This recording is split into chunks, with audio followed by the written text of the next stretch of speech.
Hello, everyone. I would like to welcome you to this Lunch with League. And this is a very special one that we're having today. And I am the president of the League of Women Voters of San Jose, Santa Clara. My name is Carol Watts. And we're very happy today to have Josh Barousse and Ramona Giwargis, who are the co-founders of San Jose Spotlight, which is our news organization. Let me get everything going there. Okay, very good.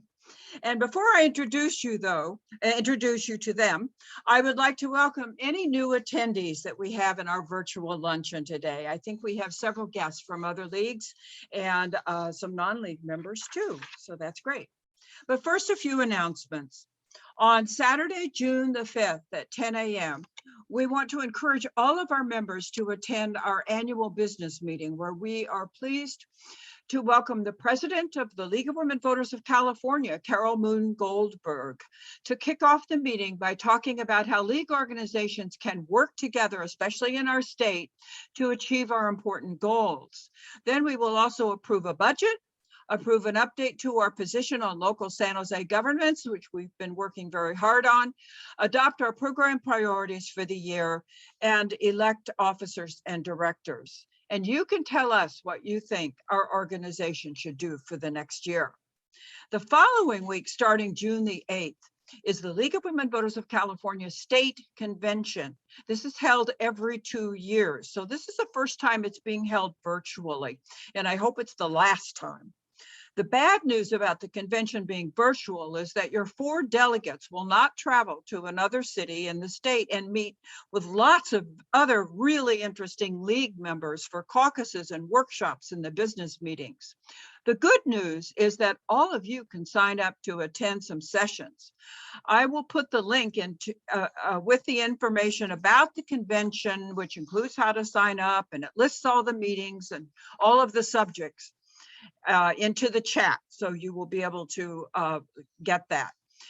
And then you will still be able to meet some people from around the state from the comfort of your home. Today, one of our board members, Roma Dawson, is helping to host our event, and she'll be asking the questions that you enter into chat. So if you think of a question during the presentation, don't hesitate. And if you prefer to ask your own question yourself, you will have the opportunity to do that later. So today we are so pleased to have Josh Barousse and Ramona Giwargis with us. And Josh and Ramona co-founded these San Jose Spotlight. And this was recently awarded the Publisher of the Year in 2020, an award by the local independent online news publishers. We're really proud of that.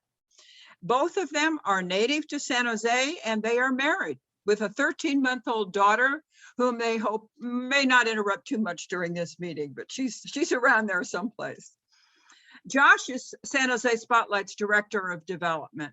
His professional career has included roles with the Silicon Valley Council of Nonprofits, various state and local and also he's worked with Silicon Valley at home. He's also been a strong volunteer. He served on numerous committee organizations, including the City of San Jose Human Rights Commission, the City of San Jose Independent Police Auditor Advisory Committee, the Eastside Union High School District Citizens Bond Oversight Committee, and the District 8 Community Roundtable, and much more. Ramona is an editor of San Jose Spotlight. She's passionate about investigative and watchdog journalism that searches for truth and sheds a spotlight on injustice. She was the Mercury News San Jose City Hall reporter, where she focused on the South Bay's housing crisis, state and local elections, the city's pension woes, technology, homelessness. Wow, this sounds really negative about San Jose, and the city's recovery from massive flooding. She also was the state government reporter for Nevada's largest newspaper, the Las Vegas Review-Journal. And both of them, I think, went to San Jose State University too. Impressive background. So Josh and Ramona, welcome. Turn on your video and go. I'll start up your screen share shortly. All right. Hi, Carol and Roma and everybody here. Thank you so much for having us, and thank you for that very warm and kind introduction. We appreciate it. We're excited to tell you more about San Jose Spotlight, answer any questions you have about the organization. And again, we're really grateful for this opportunity and thankful for your time today. And thank you to the League of Women Voters for all the great work that you do in the community. Josh, we can hardly hear you. I'm going to get him to come closer. You have to be a little closer to the mic. Thanks. Sorry. Great. Thank you, Carol. And again, thank you to the League of Women Voters for all the great work that you do in our community. So again, we're San Jose Spotlight, and we understand a lot of you have been following our coverage over the last 2.5 years. We did launch in January of 2019. And since then, we've written more than 1,800 articles and columns, and all on local government. We cover, of course, the cities of San Jose, city of Santa Clara, and the county of Santa Clara. And Ramona will also talk about why we started this news organization in our hometown, and really the need of why we need a new local independent journalism. Absolutely. So, you did a great job, Carol, of giving a little bit of background about us. We are natives of San Jose. We grew up here. We went to public schools here. We went to San Jose State University. I'm a journalist by trade. I've been in journalism for about 13 years now. And as Carol mentioned, I was at the San Jose Mercury News for 3 of those years. And throughout that time that I was at the Mercury News, we saw multiple rounds of layoffs. And unfortunately, every time that we thought there was no way that any more jobs could be cut, because already we were down to a very small team of journalists covering a city of 1 million+ residents. Sure enough, unfortunately, they would find a way to cut additional positions. And that's not unique to the Mercury News. We see that happening all across the country, newspapers around the country that are being decimated, and newsrooms that are being cut, reporters who are being laid off, Pulitzer Prize winning reporters who are taking buyouts and layoffs. And it's a result of a lot of changes in our industry, in the journalism industry, and the fact that the revenue model is no longer working, at least not as effectively as it used to. And so it wasn't until Josh and I moved to Las Vegas, Nevada. I did take a job at the Las Vegas Review-Journal. It is the largest paper in Nevada. And I took a job there, and we saw this nonprofit news model, a competitor, a different news organization that was doing this model, and started studying it, started paying really close attention to it, and trying to understand, how does this work? Who is funding this? Who's behind this? What type of stories are they writing? How are they surviving and paying the bills? Because they did not run any ads on their website. It was completely 100% nonprofit and supported by the community. And started researching it, came home one day to our apartment in Vegas and told Josh, let's do this. We should do this in San Jose. And if this is successful in Nevada, if this is successful in a rural state, why can't it be successful in Silicon Valley? Why can't it be successful in our hometown of San Jose? So the next slide here is going to talk about our mission and why, what we're hoping to accomplish. It should be, there it is, perfect. So as Josh mentioned, it is the city's first nonprofit community supported digital news organization. And nonprofit journalism is new to San Jose and to the South Bay, but it is not a new concept. It's actually been around over 10 years. And there are now 300 nonprofit newsrooms around the country. They're popping up in cities like San Jose, where the legacy newspapers and other media outlets are shrinking. And our hope was to change the face of local journalism by providing a source for independent, ethical, and unbiased political and business reporting. San Jose Spotlight will fill a gap left by a shrinking media industry by providing an innovative and sustainable model for delivering reliable, truthful news to the nation's 10th largest city. We'll talk a little bit about how we're funded and what our model looks like exactly, but as we mentioned at the start, no ads and no paywalls, which we'll talk about in a minute. So as Ramona mentioned, we're a true nonprofit news organization with tax-exempt status. Please get a little closer to the mic, please. So we're 100% community supported nonprofits. We have a full 501c3 tax-exempt status, and all our donations that we receive are listed on our website, and they're reported through our 990s through the IRS. As far as generating revenue, we have 5 different revenue streams. Number 1 includes major gifts and one-time gifts. Secondly is our sustaining membership program, similar to NPR or KQED, where members can contribute X number of dollars either monthly or annually. And Of course, there are member benefits, and really this sustaining membership programs are a long-term path to long-term sustainability. Third are through event sponsorships. We hold several events throughout the course of the year, which we'll get into later, and we solicit organizations to help sponsor these events, which is also a reliable revenue stream. Fourth are through foundation grants. It's gone along, these are obviously go a long way to help us do projects and also fill our coffers, continue providing coverage. And then fifth is through advertising solely on our daily newsletter. Nothing on our website. Want to make sure we have a clean user experience for our readers on our website. So we do advertising solely again on our daily newsletter, which has more than 13,000 subscribers. And I touched on our multi-tier sustaining membership program. Then lastly, we adopted what we call a policy of editorial independence. So again, it's on our website, and it lists that regardless of how much anyone contributes, whether it's $1 or $10,000, they won't be shaping coverage in any fashion. There's a clear firewall between contributions given and coverage. And we now actually have more than 3,500 individual donors who have contributed to San Jose Spotlight since we launched in January 2019. So this gives us a little snapshot of our impact. So we've broken a lot of stories, local stories that have had great impact, and other outlets, whether they're local, regionally, or even national, have actually picked up on them and ran them in their publications. Everyone from the Mercury News, San Francisco Chronicle, their online publication, the SF Gate, and even Fox News. And this is a little bit about what people are saying about San Jose Spotlight in the community, completely unsolicited feedback that we've been receiving on Twitter, just folks talking about how we're filling this critical gap in local news coverage, focusing on San Jose. You're coming in and out, Ramona. I'm sorry. Okay. I'm so sorry. I'll get a little closer. I just want everybody to hear you.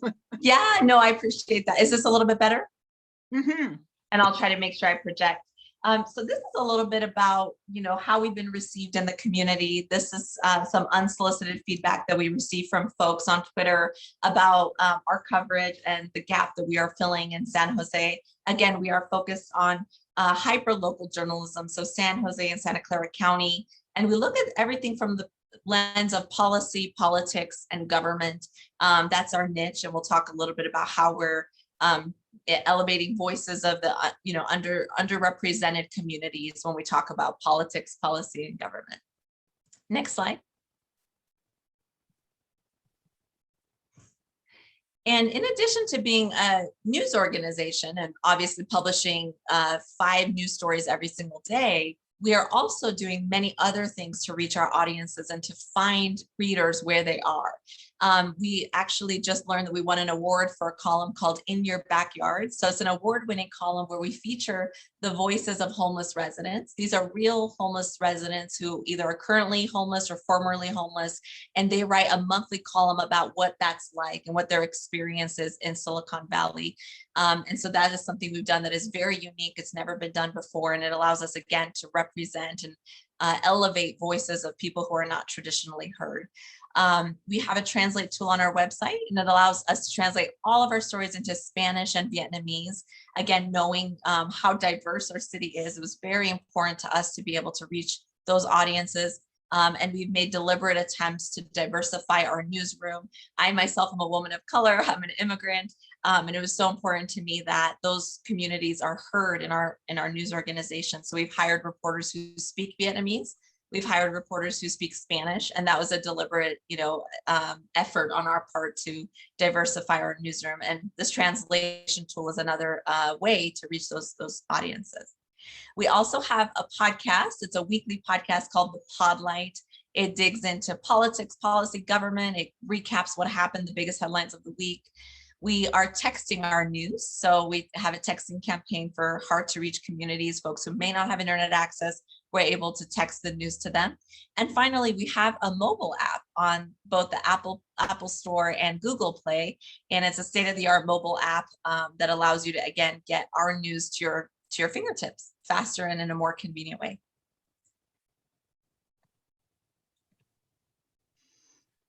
And as we mentioned during our vision statement, our mission statement, that We want to be more than just a newsroom. We want to make sure we're also stirring. I'm sorry, you're not coming through, Josh. Sure. And as we mentioned in our Good. mission, is this better? Yes. So as our vision statement, highlights, we actually we want to be more than just a newsroom. We also want to spur civic engagement in our community and really connect our readers with lawmakers and decision makers in the community. So we also hold events. Obviously pre-pandemic we held in-person events, and they looked like this. They were essentially panels, educational panels on important topics, and a lot of times these topics were brought to us by readers. In the top right-hand corner, that was actually a panel we hosted about the future of Coyote Valley, which was brought to us by a reader. And again, we have lawmakers, decision makers, advocates, who were able to highlight what's going on and give us updates on those types of things. In the top left-hand corner, we also held candidate forums. You're fading out. We also held candidate forums. We do this every election year, and that way it's a way for our readers. I'm sorry. I'm sorry. For some reason, you're fading out. You want to share the microphone? I don't know what happened. Can you hear me, Carol? Just at the very end. Can you hear me? Now I can, yes. Is this a little clearer? Okay. Yes. Do you want me to try to do it? Yeah. Okay. Or do you want to get closer to the side? I think that's good. Sure. So I'll try one more time. If not, Ramona can continue for me. So again, we hold various events throughout the course of the year, and we'll continue doing this. Right now, obviously during the pandemic, we went virtual for our events, and we also launched a new series. It's called San Jose Speaks, and they're one-on-one Q&As, virtual Q&As with top officials in Santa Clara County. We've done them with Dr. Sarah Cody, Santa Clara County's public health officer. We've also interviewed Congresswoman Zoe Lofgren, former VTA General Manager Nuria Fernandez, San Jose Independent Police Auditor Siobhan Nuri, and a few others. So again, hopefully post-pandemic, we'll get back to doing in-person events, but it's a great way to not only educate our readers, but also connect them again with decision makers and influencers in San Jose. Next slide. So this is a quick slide on ways that the readers can support, and thank you so much to all those who are currently sustaining members. And again, we have them both monthly and annually, and they start at $5 a month or $60 annually. You can also sign up to receive our daily newsletter. Again, you can just go to our website at sanjosespotlight.com and sign up to get our daily newsletter. It's all of the stories of the day and also upcoming events and quote of the day, and a lot of fun things like that. Any promotions that we're doing. Also see all of our advertisements.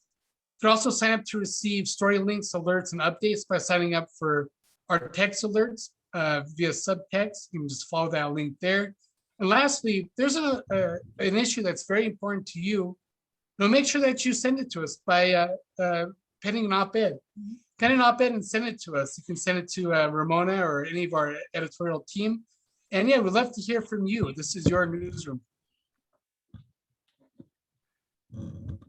Yeah, that was very good. Thank you so much, Josh and Ramona. And There's one more slide. oh, I'm sorry, one more slide. There might be one more. Is there? There it you is. go. Okay. Yes. Okay, we were pretty much done. This is just a way to stay in touch. Like Josh mentioned, we want to hear from you, good and bad.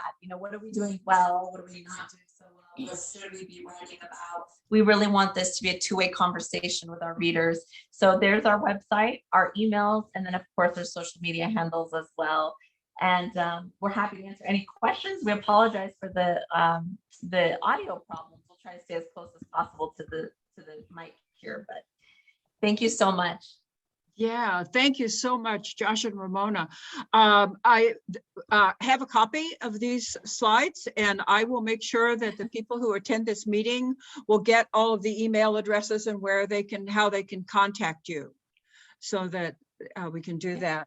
And so Roma is here today, and to help take your questions, that if you will enter them into chat, and she will introduce how she's going to work on that, and we'll talk to you later. Thank you. Hi, everybody, and thank you very much, Josh and Ramona. And we were chatting before the meeting started that your mission does closely align with League's goal of educating voters and encouraging civic engagement. And we had a number of questions that actually were submitted in advance. So we'll start with those, and please, oh, finally, we've got a question into chat. All right. No, sorry, that was my plea to everyone to enter a question. All right, well, please put some in, and I'll go ahead and start with the first one is, and you touched on it, but if you could talk a little bit more about how you determine which stories to cover and what drives those decisions and who makes the editorial decisions. Yes, that is a really great question. And can you hear me, Roma? Yes, I can. Okay, perfect. So it's a great question, and it comes up almost every time we speak to anyone about San Jose Spotlight, because there is a lot of uncertainty about how news organizations choose the topics that they write about. And for me, my filter has always been, what is the impact of the issue and who is affected and how widespread is that? And our goal is always to try to educate the public. So if there's something that we can shed light on, and for example, wrongdoing, right? If there's something that we know is happening at City Hall, or there's something that's, that we can investigate, we do public records requests to kind of explain the behind the scenes happenings at San Jose City Hall. Oftentimes our journalism leads to changes. It actually leads to new policies, new laws, or things being changed. But usually we get our news tips from the public. A lot of people will write emails to us and say, this is happening near my house, or this is happening in my neighborhood. Sometimes, like Josh mentioned, there are questions that we receive from the public, like what's going on with Coyote Valley? And the decision is not just mine. We also have a full-time editor named Nick, and he's wonderful. And we kind of bounce the idea off each other. And again, we ask ourselves, who is impacted? Why does it matter? And what good can we do by bringing this issue to light? So those are just some of the kind of questions that we ask ourselves. And we try very hard to make sure that in everything we do, that we are very balanced, that we're getting both sides of the argument, both sides of the, all sides of the political spectrum, and making sure that folks feel heard and feel represented. Well, I'm sure some of our members will want to take you up on the suggestion that we send you ideas. Yes. And just to highlight Coyote Valley, that has been a long-term preservation of Coyote Valley has been one of our top issues in the San Jose, Santa Clara local for a very long time. So we certainly appreciate your work on that issue. And also the firewall. Thank you for mentioning the firewall. I think that's important to a lot of league people. But for the next question, and this one, feel free to go into as much detail or as little detail as you want. What reaction have you had from other local media, such as the Mercury News and of course the San Jose Business Journal? And then this is not my editorial comment. It was submitted by a member. You're ahead of them so often. Oh, well, thank you. Do you want me to take that one? Sure. Okay. So we have friends at both of those organizations, and yes, we are competition, right? I'm going to be honest, like that's the truth. But at the same time, our style is not to undercut anyone else.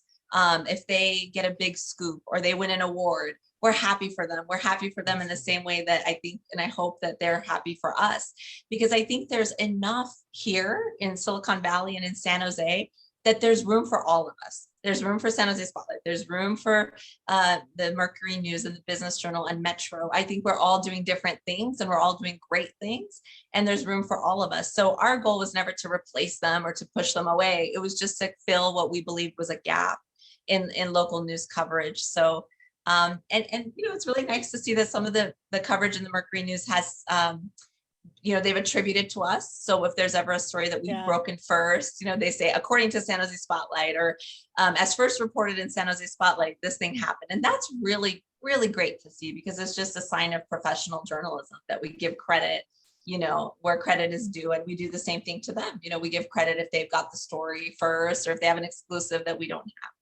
So.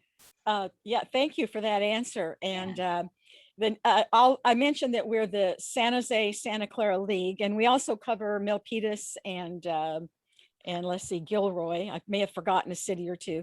At any rate, you can tell by this question that we have folks from other cities present as well. And have you thought about expanding coverage to other local cities like Campbell, Escata, Saratoga, Montecito, Cupertino? So we do have folks listening from those cities.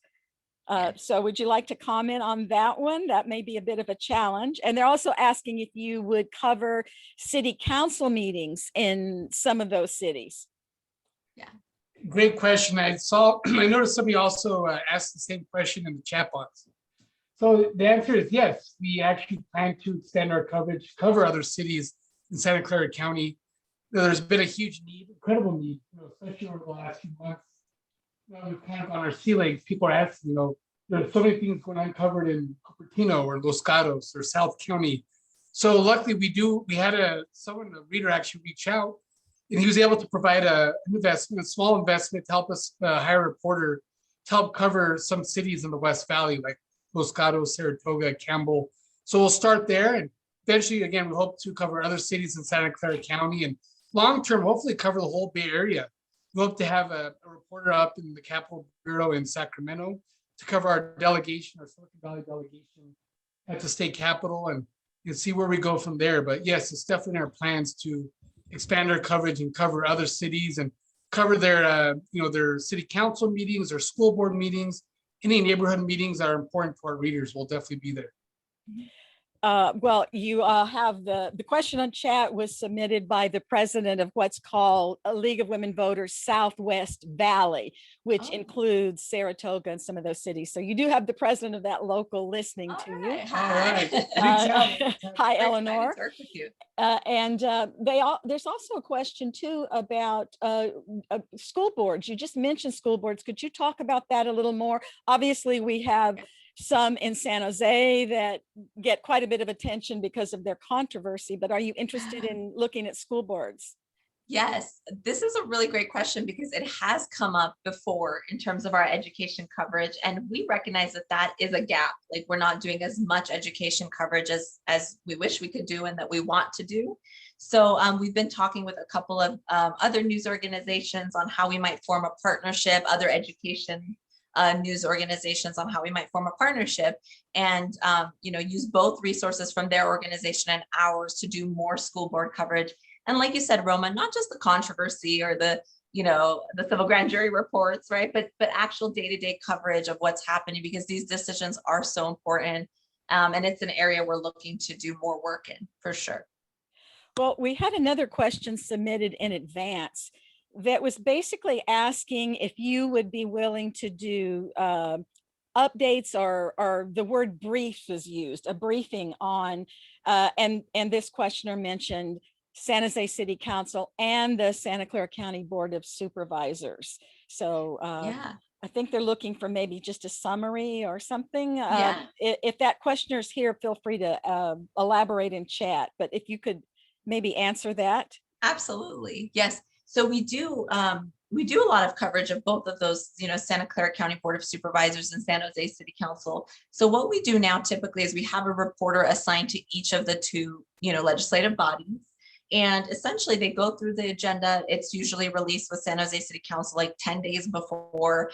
COVID's changed things a little bit, but typically the law is they release these agendas 72 hours before the meeting, and our reporters go through those agendas and find the items that they think are most interesting, things that people need to know about, things that have a wide impact, and we try to do the topics that no one else is doing, right? So if there's a big sexy topic that we know the TV stations are going to cover and everyone's going to cover, we try to look for those items on the agenda that maybe no one's noticing. They're just as important, but they're not getting as much play.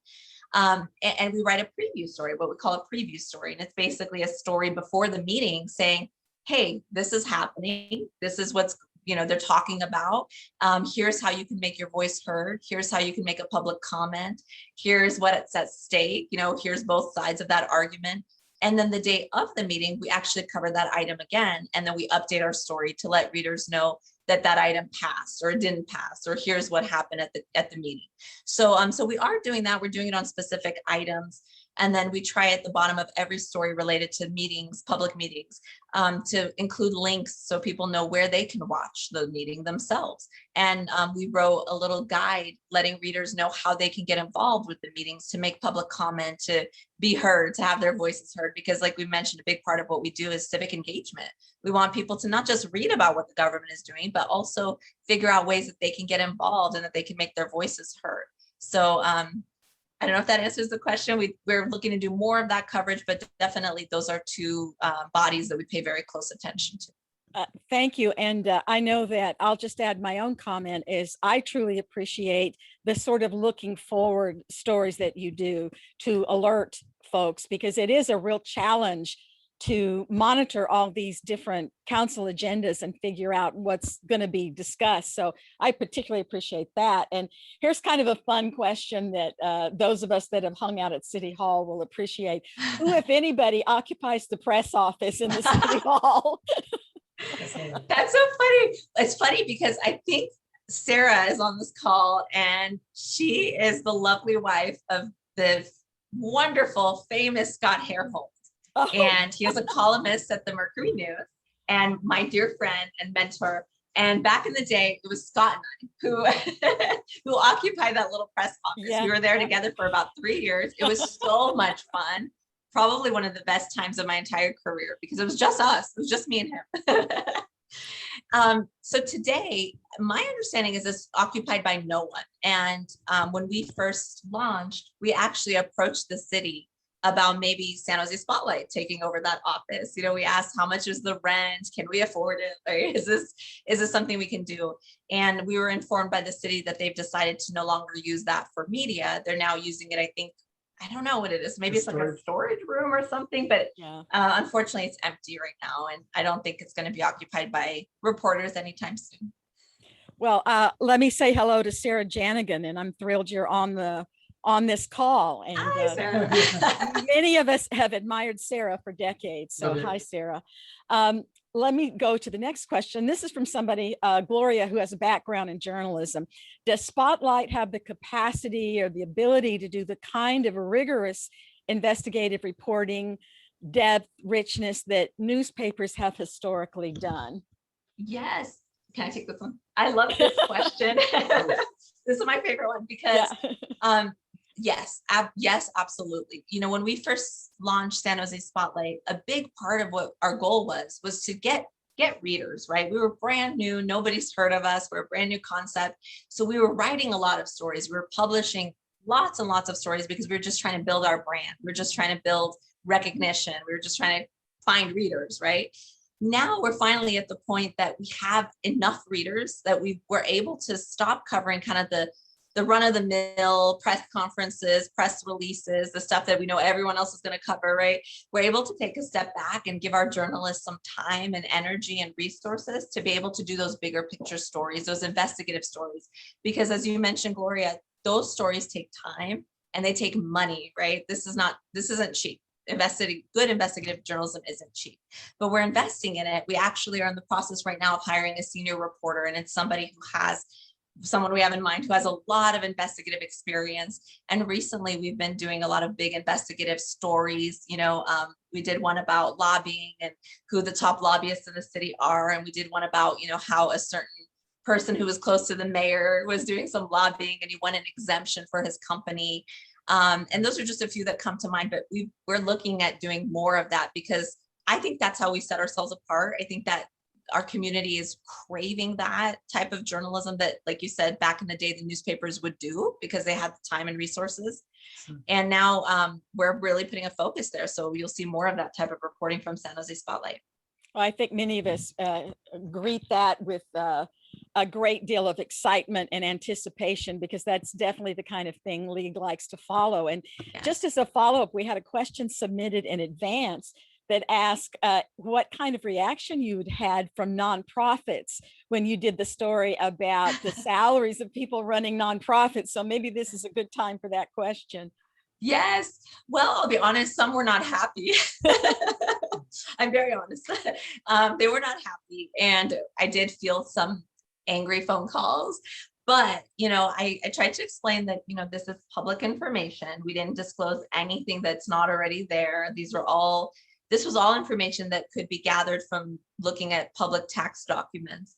And that we felt it was really important because these are nonprofits who, do great work, but they're also getting a lot of money from the public, right? They're getting a lot of public subsidies and grants from the city and the county. So a lot of taxpayer dollars are going into their pockets, and people just want to know, where's my money going? How much of it's going to services and programs, and how much of it is going to administrative and overhead costs? And we felt it was really important to peel back that curtain, even if it meant we would, make a few people angry. I always say that if you're not ruffling feathers, you're not doing good journalism. Good journalism ruffles feathers. And as long as we're fair and we're honest and we give people a chance to respond, there's no surprises or gotcha journalism, I feel really good about it. Well, thank you. And we have another follow-up question from one of our members, Diane. I was just going to say, we also published a story a few years ago, or was it last year, on the top, paid staff within the city of San Jose as well. Yeah. Oh, yeah. I think in case some folks didn't hear you, Josh just commented that they did a story a few years ago about folks working the city of San Jose and their salaries. Is that right, Josh? Yeah. Did I get it right? Okay. All right. Just didn't want anybody to miss that one because I know that's a story that always gets a lot of attention. Yeah. And we have a similar question from Diane, one of our members who actually has an extensive background in public relations and communications for years. And she's asking, what is the most difficult story you've covered? Is there a story that surprised you once you did the research? Oh, that's a good question. Yeah. There's been a lot, but I think this past year, the story of COVID was the most difficult story. And when I say the story of COVID, that means so many stories because, when it first happened, when it first hit and shelter in place orders were put into place in March of last year, we were on the ground already. We were very lucky that San Jose Spotlight had already launched. Our webpage was up and running. We had a team of reporters already on the ground, so we could kind of hit the ground running. But the amount of information and the amount of misinformation and the amount of just changes that were happening in our community, people wanting to know things like, can I go to the dentist? Can I pick up my medication? What does shelter in place even mean? We've never heard these terms. This is like a whole new world that we were dealing with masks and PPE and getting tested for COVID and now getting a vaccine for COVID. It was the nonstop story of 2020. So I would say collectively, like that was probably the hardest story we've ever reported because it never stopped. It still hasn't stopped. And I think for us, we felt this obligation and responsibility that now we're talking about people's lives and livelihoods and public health. And they're relying on us. People are relying on us for life-saving information. And it made me realize just how critical we are, how critical journalists are in this era. I don't know, Josh, if you have anything. I think you covered all, but just to add, I love also how that this last year throughout the 2020 pandemic. I'm sorry, Josh, you faded out. So just to add to that, in addition, just not only just the information we need, to handle COVID, but also just highlighting, how different segments of our population were impacted by the pandemic, whether it's seniors or, homeless residents, small business owners, youth, those with mental health issues, everybody, were impacted pretty heavily by, the virus. So just hearing their stories really was very touching, but very hard at the same time.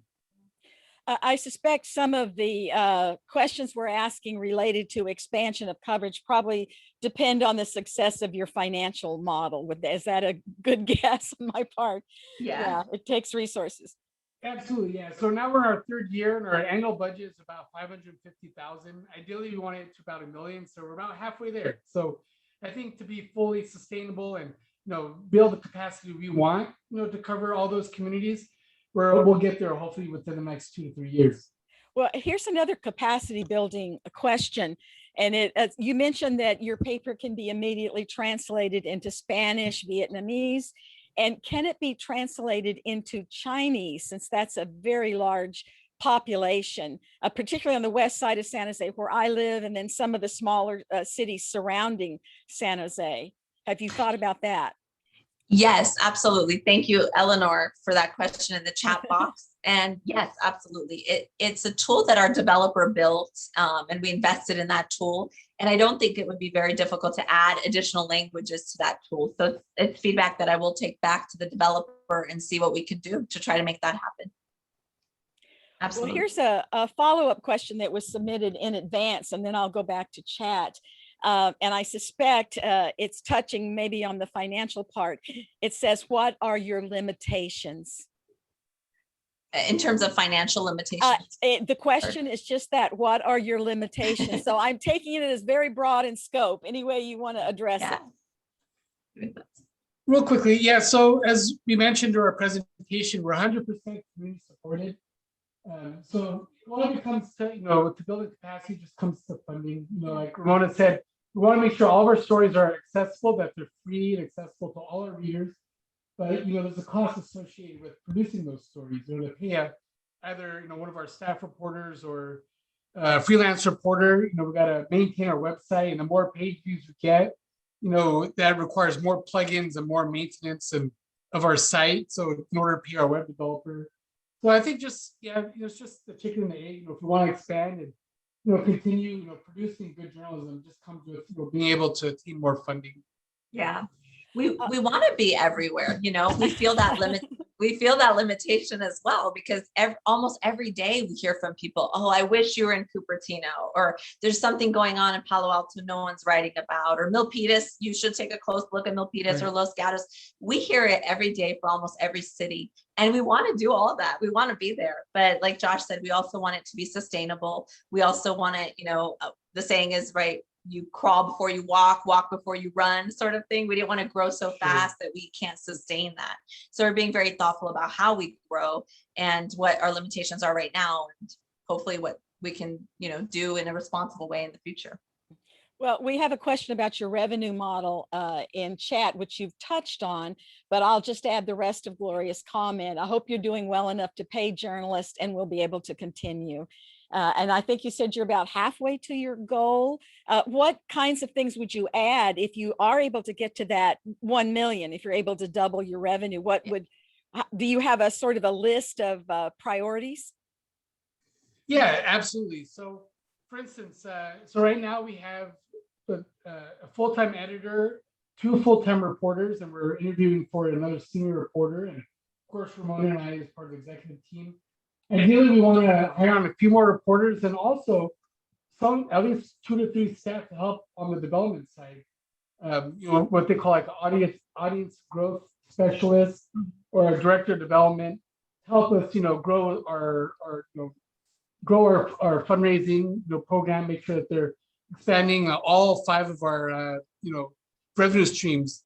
Then also just finding ways to just grow our audience. So the more audience grows, the more revenue we gain as well. There's a correlation there. So yeah, so not only making investments on the reporting side, but also making investments on the development side. Oh, okay. All right. That's interesting. And I just one of our brand new members, Pierluigi Oliverio, in case you didn't spot him, thanks you for the story on nonprofit executives. So thank you. And please, folks, enter more into chat. We have a little bit of time left, and I'm going to go back and make sure. Oh, here's one. Here's a real lead question. Given your experiences, describe your thoughts and insights about how San Jose City Hall is doing with regard to transparency, engagement of community, especially during COVID-19, and is City Hall today's City Hall, more or less open for public scrutiny? Can I take this one? I really want this one. Yeah. I have to be critical of City Hall because I don't feel like transparency is where it needs to be. And I don't feel like it's where we want it to be. There's some stats and data out there about how for every journalist, for every reporter, there's like 2 to 3, maybe even 4 now, public information officers, PIOs. And what PIOs do and what they're wonderful people. Many of them are my friends. Many of them are former reporters who are now PIOs. But what they do essentially is they control the message. They control what you hear as public, right? When we knock on the mayor's door, or we knock on someone else's door and we're trying to get a comment about something that's going on, we're filtered through the PIOs and through the spokespeople, and they shape the message. They tell, they may not even be coming from that official, right? They're writing it for them. And we no longer have access directly to these important people. And that's not true for all of the officials. There are many council members. I will say, Pierre Luigi, thank you. When you were a council member, you were one of those council members who was very accessible. We could call your cell phone, you would pick up, you'd call us right back. So there's some really great ones that are accessible and available and open. But there are some who make you go through 5 different hoops just to get a comment. And people who are paid by taxpayer dollars to essentially stifle the information, to change and shape the information. I just put in a public records request the other day for some emails that I believe are public, and I was flat out denied. I was told it's an attorney-client privilege, and it's not. It has nothing to do with attorney or client privilege. They use that part of the public records law to deny my request. And I'm in the process of appealing. I'm talking to the First Amendment Coalition because we want to fight back. The sad part is that newspapers and news organizations don't always have the resources to fight back. Some do, some newspapers do. I know the Mercury News has sued for records related to police accountability. They've done a great job with that. So some organizations have the money and the manpower to be able to go after public records and sue these agencies that are withholding them improperly. But as a new organization, as a nonprofit organization, we don't always have those resources. So it's like a David versus Goliath story sometimes. Really it is. And I wish it was more transparent, and we're doing the best we can. But I feel like the more questions we ask, the more they clamp down sometimes. And that's really unfortunate. Well, you're probably seeing some of the comments in chat that the league could probably be helpful maybe in some of those requests, because transparency and access to records is very important to League of Women Voters at all levels. And also wondering if you have any allies. You just mentioned one that support those requests, because for many of us, that's critical to have access to public records. Absolutely. We're very lucky that we are very close and partnered with the First Amendment Coalition, also a nonprofit, and their executive director and I were just talking last night about this denial that happened. And they've been great because they do have the resources to sue and to help us, write letters. And so we do have some allies. I wish we had more, and we'll definitely see how we might be able to work with the league to do that, because I think there's power in numbers. It really does help to shake loose some information. Right. And we have some questions actually that are related to policing. And I know you've Josh, there's one thanking you for being on the IPA committee, and League did endorse the ballot measure expanding the IPA's authority. And that's an interest. It's an issue that we want to follow very closely. So let's see, do you think, will the reforms voters approved in November and they're talking about the ballot measure, do enough to bring sunshine into police issues, things like use of excessive force, mental health calls? And there's also another article that touches on the use of PR firms managing police information going out to the public, and ask if you know anything in that regard about San Jose Police Department. Hope that wasn't too many questions wrapped into one there. Okay. Sorry. I have not heard about San Jose Police hiring a PR firm, but they do have PIOs within the department, certain officers, and they do receive media training. So they kind of learn the tricks of the trade, and they do media training. And those are the designated officers that we have to talk to. So we can't just talk to an officer on the street. They'll refer us back to that trained public information officer. And we're in the process right now trying to get a one-on-one with the new police chief, Anthony Mata, doing like a forum where we can introduce them to our readers, have people ask questions, because I think there are a lot of questions about, rebuilding relationship with the community and how he's going to ensure that there's more transparency. I don't know if you want to talk about the measure. Yeah, and so the Q&A with Chief Mata, that's actually part of our San Jose Speaks series. So hopefully we'll have a date, sometime this summer. And to answer your question, Boy, about the measures that were approved this last November, absolutely. I think that any more transparency or any more government accountability we can provide, especially on the police department, would definitely go a long way.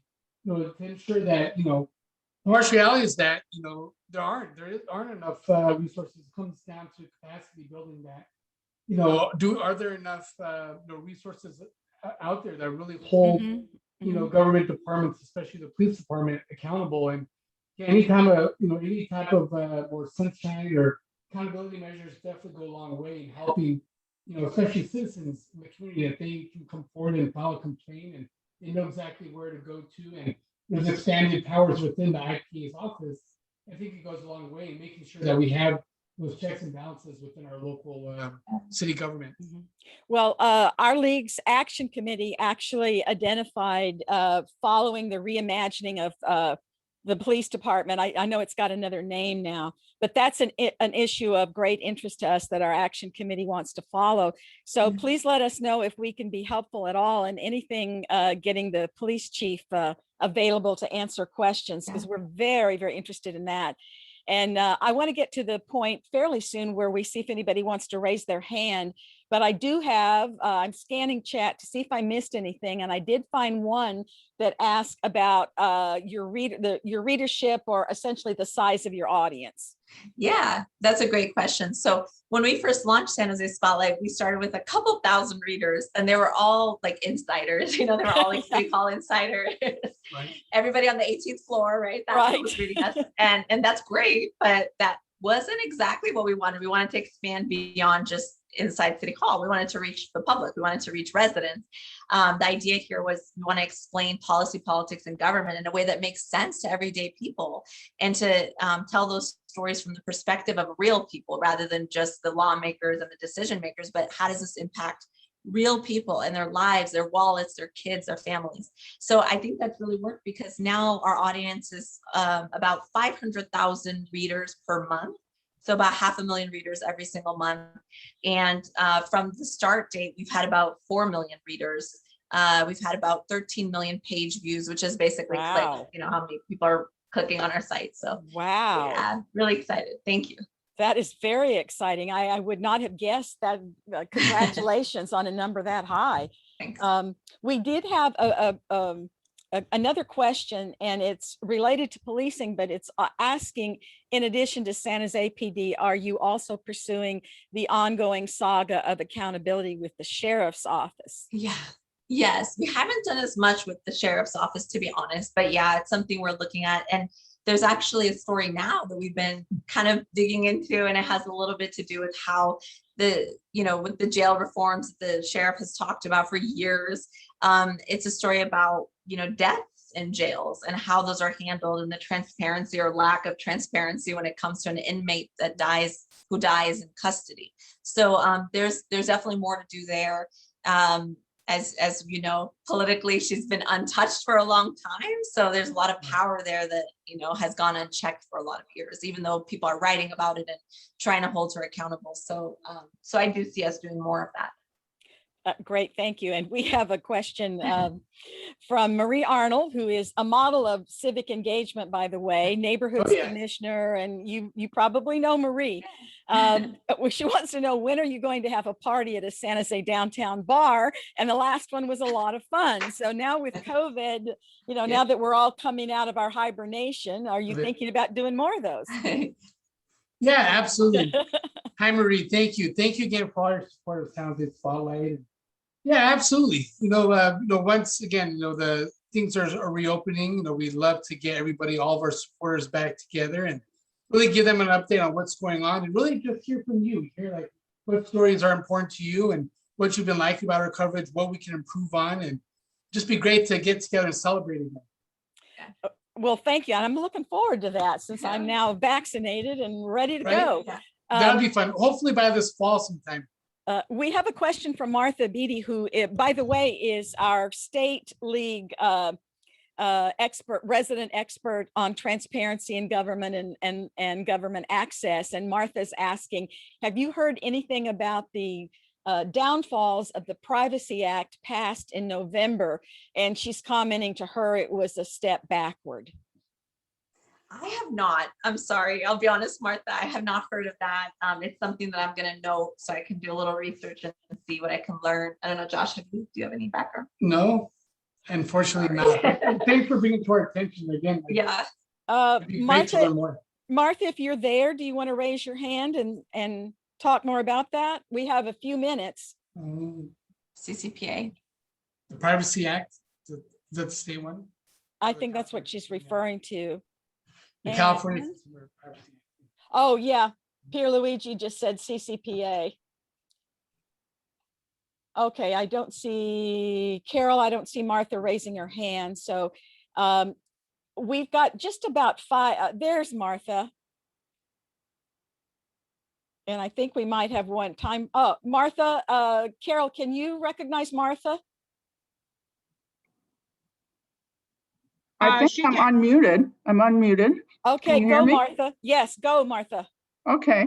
What I'm concerned about and what really bothers me, because I've been trying to, go to each website and to say, no, I don't want you to sell my information. And there, in the original bill, they were developing an app on the state level that would allow you to opt out of all of them. And that was overridden by this more recent one. I mean, I think that that's the most glaring error that we found. And I analyzed and I first thought, oh, this is so wonderful. And it's not. And I can send you more information about what we found about the bill. But that one in particular just really bothers me when I go in and try and do it. And they say, if you want to continue with this site, then you'll have to accept our cookie policy, and that's it. And that's not what we expected with any Privacy Act at all. Yeah. Martha, thank you for that. That's actually really helpful. And I included my email in the chat box because I would love to talk to you more about it offline.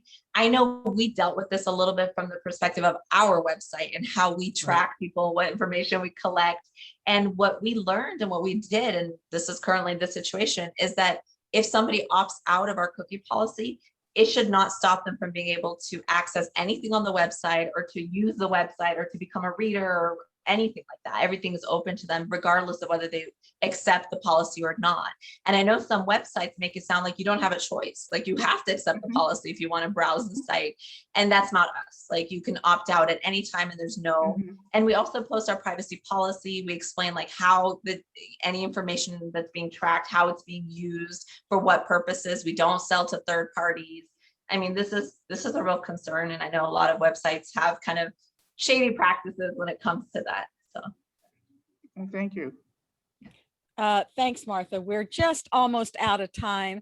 I'll just quickly add that I think you can see by chat that many of us are very anxious to be helpful to Spotlight and engage, work on forums together. I know we've talked about it before. If there's ever a time we can assist on anything and it helps to have us involved, we'd certainly like to be there, because many of you can see what our issues of interest are. And we also are very concerned about climate change. And Ramona, you will like this because I used to enjoy your reporting on housing related issues. Is our other top 2 issue is affordable housing and homelessness. And congratulations on the column. And Carol, I guess I better turn it back. You're welcome. I better turn it back over to you now, right, Carol? Okay, yes, unless we have any more questions that people want to talk about it, that would be great. But I just want to thank you, Josh and Ramona, for being with us again. It was very interesting. We have recorded this, and so people can come back and hear it later, which will be great, or if those people who had to miss it. Our next Lunch with League is on Thursday, June the 17th, and we're going to hear from Russell Hancock, who's the president and CEO of the joint venture Silicon Valley. So I'm really looking forward to hear more about the Silicon Valley demographics and his take on our future. So don't miss it. So thanks to all of you for joining us today, and stay safe. And we look forward to getting together in person again. So thank you very much. thank you all so